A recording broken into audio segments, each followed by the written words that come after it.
Hello students, मेरा नाम doctor Gajendra पुरोहित है। एक स्टूडेंट्स का बहुत बड़ा कन्फ्यूज़न रहता है कि सर मैं बीटेक कर रहा हूँ या मैं बीएससी कर रहा हूँ, सर मुझे आईआईटी जेईई एग्ज़ाम की तैयारी करनी चाहिए या गेट एग्ज़ाम की तैयारी करनी चाहिए। और ख़ास करके जो साइंस के स्टूडेंट है, जो फिजिक्स, केमिस्ट्री, मैथमेटिक्स या लाइफ साइंस के साथ यहाँ पे गेट एग्ज़ाम की तैयारी करना चाहते हैं और आईआईटी जेईई एग्ज़ाम भी देना चाहते हैं, क्योंकि कहीं ना कहीं आईआईटी जेईई एग्ज़ाम के थ्रू भी आप मास्टर्स कर सकते हैं आईआईटी से, और गेट एग्ज़ाम के थ्रू भी ये अपॉर्चुनिटी मिलती है, पर हाँ वो डिग्री थोड़ी अलग होती है, राइट। तो आज मैं आपके सामने इस वीडियो के माध्यम से बताने की कोशिश करूंगा कि अगर आप बीएससी करें, क्योंकि बीएससी थर्ड ईयर में आप गेट एग्जाम के लिए भी एलिजिबल होते हैं और आईआईटी जेईई एग्जाम के लिए भी एलिजिबल होते हैं, तो यार कौन सा देना चाहिए, किसकी तैयारी करनी चाहिए या दोनों की करनी चाहिए, ये मैं आज बताने की कोशिश करूंगा। दोनों में कैरियर अपॉर्चुनिटीज क्या है, एग्जाम पैटर्न क्या है, एलिजिबिलिटी क्या है, कितने पेपर में ये एग्जाम कंडक्ट कराए जाते हैं, ये सब बताने की कोशिश करूंगा इस वीडियो के माध्यम से। तो इसमें शुरू करता है। सबसे पहले बात करेंगे कि जो IIT JEE and GATE exam में डिफरेंस क्या है, भैया क्या फर्क है इन दोनों में। तो जो आईआईटी जेईई एग्जाम होता है ये भी आईआईटी और एनआईटी के एडमिशन के लिए कंडक्ट कराया जाता है, पर हाँ इसकी जो फुल फॉर्म होती है उसके हिसाब से हम देख सकते हैं कि अगर आप किसी भी आईआईटी से अपना एमएससी करना चाहते हैं, that is joint admission test for the MSc, है ना, इसका फुल फॉर्म यही होता है ना। तो ये एमएससी करने के लिए होता है। इसके अंदर कौन कौन से इंस्टीट्यूट में आप एडमिशन ले सकते हैं, आईआईटीज, एनआईटीज और आईआईसी बैंगलोर, है ना, इन सब में आप यहां पे इस एग्जाम के थ्रू मास्टर्स के लिए एडमिशन या master plus PhD integrated course के लिए आप एडमिशन ले सकते हैं। ये जो एग्जाम है ये 7 सब्जेक्ट में कंडक्ट कराया जाता है, किसके लिए, एमएससी या joint MSc plus PhD integrated programme के लिए। बात करते हैं गेट एग्जाम के बारे में। तो सुन, गेट एग्जाम जो होता है वो graduate aptitude test in engineering होता है। तो यहां पे इंजीनियरिंग सब्जेक्ट में एग्जाम कंडक्ट कराया जाता है, साथ साथ में physics, chemistry, mathematics, life science, इन सब्जेक्ट में भी ये एग्जाम कंडक्ट कराया जाता है। इवन स्टैटिस्टिक्स में भी ये एग्जाम कंडक्ट कराया जाता है। कौन कौन से इंस्टीट्यूट में आप एडमिशन ले सकते हैं, तो भैया IITs, NITs, VIT, SRM, bits, DTU, RTU और भी बहुत सारी जो स्टेट यूनिवर्सिटीज होती है, जैसे जीटीयू है या आरजीपीवी है, अलग अलग जितने भी स्टेट की यूनिवर्सिटीज हैं, टेक्निकल यूनिवर्सिटीज है, वहां पे अगर आप मास्टर्स करना चाहते हैं इंजीनियरिंग में तो इस एग्जाम के थ्रू आप एडमिशन ले सकते हैं। यहां पे जो फिजिक्स, केमिस्ट्री, मैथ्स और लाइफ साइंस वाले स्टूडेंट्स के लिए बहुत अच्छी अपॉर्चुनिटीज होती है। ये जो एग्जाम है ये 29 सब्जेक्ट में कराया जाता है। इंजीनियरिंग के अलावा यहाँ पे दूसरे सब्जेक्ट भी होते हैं जिनमें एग्जाम कंडक्ट कराया जाता है। अगर आपको चाहिए कि सर कौन कौन से सब्जेक्ट जिसमें एग्जाम कंडक्ट कराया जाता है, तो उसमें मैंने डिटेल वीडियो बना रखा है, वो आप आईटी पे जाके देख सकते हैं। इसमें ये जो एग्जाम होता है, इस एग्जाम के थ्रू किन कोर्सेज में एडमिशन होता है, तो भैया एमटेक या फिर MTech plus PhD integrated programme में एडमिशन होता है। मतलब अगर कोई बच्चा गेट एग्जाम के थ्रू मास्टर करता है तो उसको एमटेक में एडमिशन मिलता है। अगर कोई आईआईटी जेईई के थ्रू यहां पे एडमिशन लेता है तो उसको यहां पे एमएससी में एडमिशन मिलता है फ्रॉम आईआईटी एंड एनआईटी, है ना। ये डिफरेंस है, ये आपको समझने की आवश्यकता है। बात करेंगे सुन एलिजिबिलिटी क्राइटेरिया क्या होता है। तो आईआईटी जेईई एग्जाम के लिए बैचलर का फाइनल ईयर होना चाहिए, मतलब आपका यहाँ पे ग्रेजुएशन अगर आप करें तो उसके फाइनल ईयर में आप यहाँ पे होने चाहिए।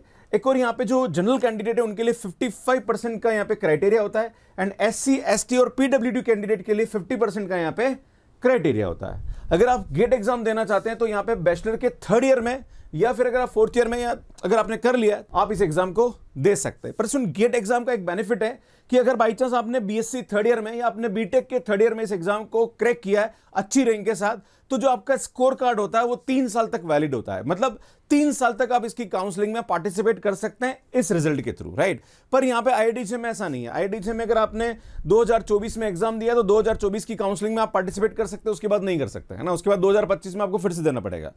गेट में ऐसा नहीं है भैया। गेट में अगर आपने यहां पे 2024 में एग्जाम को क्वालिफाई किया है और अच्छे स्कोर के साथ क्वालिफाई किया तो वो स्कोर कार्ड 2025, 2026 के लिए भी वैलिड माना जाएगा। उसके लिए आपको 25-26 में अलग से एग्जाम देने की आवश्यकता नहीं है। हां, अगर आप इंप्रूव करना चाहते हैं तो उसके लिए आप यहां पे दे सकते हैं ना। ये आपको समझने की जरूरत है। अब बात करते हैं कि सर इस एग्जाम देने के लिए हमारे पास एलिजिबिलिटी क्या होती है। तो यार यहाँ पे परसेंटेज का कोई क्राइटेरिया नहीं है। हाँ, अगर आप इस एग्जाम को देने के बाद अगर किसी आईआईटी और एनआईटी से आप एमटेक करना चाहते हैं तो अलग अलग आईआईटी और अलग अलग यूनिवर्सिटीज के वहां पे अलग अलग अपने क्राइटेरिया होते हैं, पर एग्जाम देने के लिए यहाँ पे कोई एलिजिबिलिटी नहीं है। आप अगर बीटेक पास है तो आप इस एग्जाम को दे सकते हैं। बात करते हैं पेपर पैटर्न के बारे में कि यार दोनों का पैटर्न में क्या डिफरेंस है। तो अगर IIT JEM की बात करी जाए तो 100 मार्क्स का क्वेश्चन आता है, 60 क्वेश्चन आते हैं ना, मतलब 100 मार्क्स के 60 क्वेश्चन आते हैं। 3 घंटे का पेपर होता है, ये ऑनलाइन होता है, ये MSc plus MSc plus PhD integrated programme admission के लिए होता है। यहाँ पे पेपर पैटर्न की बात करी जाए तो सेक्शन ए में 30 क्वेश्चन होते हैं, जहां पर 10 क्वेश्चन 1 मार्क के होते हैं, 20 क्वेश्चन 2 मार्क्स, मतलब जो ए सेक्शन होता है वो 50 मार्क्स का होता है। बी सेक्शन में 10 MSQ होते हैं जो कि 2 मार्क्स, मतलब 20 मार्क्स का यहाँ पे वेटेज होता है। मल्टीपल सेलेक्ट क्वेश्चन, मतलब आपको 2 ऑप्शन राइट है या 3 ऑप्शन राइट है, तीनों राइट करने पड़ेंगे। अगर आपने एक भी राइट नहीं किया तो फिर आपको मार्क्स नहीं मिलेगा, पर यहाँ पे नेगेटिव मार्किंग नहीं होती है। सी सेक्शन जो होता है वो न्यूमेरिकल आंसर टाइप होता है। यहाँ पे 20 क्वेश्चन पूछे जाते हैं, जिसमें 10 क्वेश्चन 1 मार्क के और 10 क्वेश्चन 2 मार्क्स, मतलब ये 30 मार्क्स का वेटेज रखता है। क्लियर है? नेगेटिव मार्किंग सिर्फ ए सेक्शन में होती है, बी और सी में नेगेटिव मार्किंग नहीं होती है। बात करते हैं सुन गेट एग्जाम के बारे में। तो भैया यहाँ पे 100 मार्क्स का क्वेश्चन पेपर होता है, जिसके अंदर 65 क्वेश्चंस पूछे जाते हैं। एंड यहाँ पे ये भी 3 घंटे का एग्जाम होता है। यहाँ पे एमटेक या फिर MTech plus PhD integrated programme के लिए ये एग्जाम कंडक्ट कराया जाता है। अब इसके क्वेश्चन पेपर के पैटर्न की बात करी जाए तो यहाँ पे जो इंजीनियरिंग मैथ्स होता है उसके 13 मार्क्स का वेटेज होता है, और सब्जेक्ट का जो होता है वो 72 मार्क्स का वेटेज होता है, और जनरल एप्टीट्यूड यहाँ पे 15 मार्क्स का वेटेज रखता है। अगर बात करी जाए तो यहां पे भी स्टूडेंट MCQ MSQ आते हैं, यहां पे NAD टाइप के क्वेश्चंस भी आते हैं, पर स्टूडेंट यहां पे जो पैटर्न होता है वो पेपर के हिसाब से अलग अलग वेरी करता है, क्योंकि यहां पे 29 पेपर होते हैं, तो 29 पेपर के हिसाब से अलग अलग यहां पे पैटर्न होता है। हाँ, यहां पे जो IIT JEM एग्जाम होता है इसके अंदर फिक्स पैटर्न होता है, पर जो गेट एग्जाम होता है यहां पे अलग अलग पेपर के हिसाब से अलग अलग पैटर्न यहां पे फॉलो किया जाता है। पर नॉर्मली जो क्वेश्चन आते हैं वो MCQ MSQ और NAD टाइप के क्वेश्चन जैसे कि IIT JEM में आते हैं, वैसे ही यहां पे भी पूछे जाते हैं। अब बात करते हैं इन कैरियर अपॉर्चुनिटीज के बारे में। तो IIT JEM के थ्रू आप IITs और NIT से रिसर्च फील्ड में जा सकते हैं। एक ऑप्शन तो आपके पास ये होता है, focus on keep knowledge of the core subject. यहां पे कोर सब्जेक्ट पे ज्यादा फोकस होता है, पर यहां पे कुछ कोर्सेज ऐसे भी होते हैं जैसे कि MSc इन डेटा साइंस है, MSc इन मैथमेटिकल कंप्यूटिंग है, बहुत सारे अलग अलग जो अप्लाइड कोर्स है उसके अंदर भी आप मास्टर्स कर सकते हैं, और प्राइवेट सेक्टर में बहुत अच्छा प्लेसमेंट की अपॉर्चुनिटीज यहां पे IIT JEM के थ्रू भी मिलती है। इसके अलावा प्राइवेट सेक्टर में भी यहां पे बहुत अच्छी जॉब अपॉर्चुनिटीज होती है, प्लस यहां पे रिसर्च और टीचिंग अगर फील्ड में अपना कैरियर बनाना चाह रहे हैं तो ये एग्जाम बेस्ट होता है। इस एग्जाम के थ्रू आप बहुत अच्छा कैरियर अपना बना सकते हैं। अब बात करते हैं गेट एग्जाम के बारे में। तो गेट एग्जाम क्या होता है? एमटेक या फिर MTech plus PhD programme IIT NIT या जो जितने भी टेक्निकल यूनिवर्सिटीज हैं वहां से आप अपना एमटेक या एमटेक प्लस PhD कर सकते हैं। ये एक बहुत अच्छी बात है। प्लस यहां पे एक और चीज होती है कि अगर आप फॉरेन से अपना मास्टर्स करना चाहते हैं तो इस एग्जाम के थ्रू आप कर सकते हैं। प्लस गेट एग्जाम के थ्रू अगर आप IIM से अपना फेलोशिप प्रोग्राम करना चाह रहे हैं मैनेजमेंट में, तो वो भी एक अच्छी अपॉर्चुनिटीज होती है। इसमें यहां पे सीधा गवर्नमेंट जॉब मिलता है। बहुत सारी PSUs जो है, जो पब्लिक सेक्टर यूनिट है, जैसे ONGC है, HPCL, BPCL, BSNL, बहुत सारी ऐसी महारत्न और मिनी रत्न जो कंपनीज होती है वो सीधा हायर करती है, तो इनके नोटिफिकेशंस आते रहते हैं। तो अगर आप गवर्नमेंट जॉब में जाना चाहते हैं तो इस एग्जाम के थ्रू आपको गवर्नमेंट जॉब सीधा मिलता है, पर वो टॉप जो स्टूडेंट्स होते हैं उनके लिए यहां पे सीधा इंटरव्यू कॉल होता है।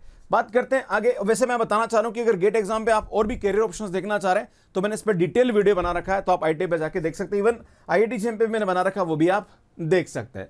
अब स्टूडेंट बात करते हैं डिफिकल्टी लेवल और कंपटीशन किस में ज्यादा है।